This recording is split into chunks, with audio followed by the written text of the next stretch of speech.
Floor মাটি? মাটিতে ওই মাদুর হিসেবে তাই? আদর্শ লিপি ওকে এক দুই সবজি মাইতো চোখ বন্ধ করে। ওই রাজাক সাহেব ছিল যেটা পরে এখানে হেডমাস্টার।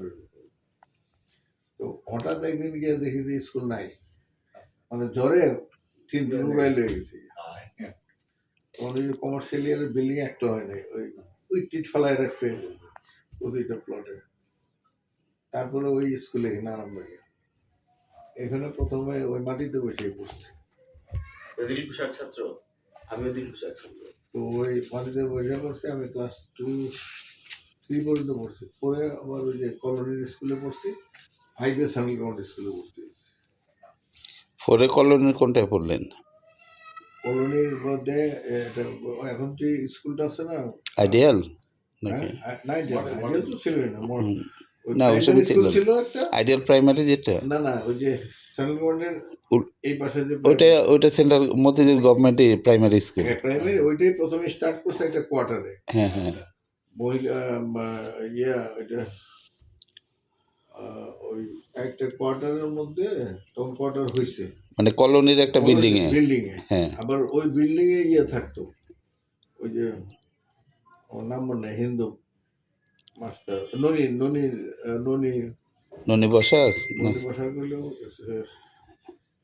ননি বসাক না, ননীলাল কর, জওহরলাল কর। আচ্ছা, ওর বাবা, ওর ভাই ছিল টিচার, মহিলা মেয়েদের গার্লস স্কুলে। ওনারা ওই কোয়ার্টার থেকে ওনারাই পড়াই। ওটা কত সাল হবে? ওটা 57। না তাহলে আপনি যখন ওই যে দিলকুশা স্কুল যখন আরামবাগে আসছে, তখন তো আরামবাগ স্কুল ছিল বোধহয় নাকি? না, আরামবাগ স্কুল ছিল না, ওইখান থেকে এখানে। না, দিলকুশা যখন আসছে তখন কি আরামবাগ স্কুল ছিল না শুধু দিলকুশাই? দিলকুশাই ছিল, পরে আরামবাগ নাম হয়েছে, পরে এটা তো ফকিরাপুর ছিল। হ্যাঁ, পুরাটাই তো ফকিরাপুর ছিল। আচ্ছা, তারপরে আরামবাগ নাম করলো কোন সালে, 61-এ বোধহয় বা 59-এ। না ধরেন তাহলে দিলকুশা স্কুলের প্রতিষ্ঠা আগে আরামবাগ স্কুলের।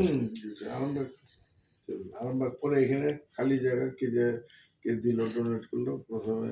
এখন যেটা কলেজ ওইটুকু ছিল, প্রাইমারি স্কুলটা ছিল না এই জায়গাটা। তাহলে আপনি যখন দিলকুশায় পড়লেন ওই সময় আপনি শুরু থেকে স্টার্টিং করে ক্লাস 3 পর্যন্ত পড়ছেন নাকি? হ্যাঁ, আমি 4-এ পড়ছি 1 বছর, ওখানে 5-এ পড়ছি।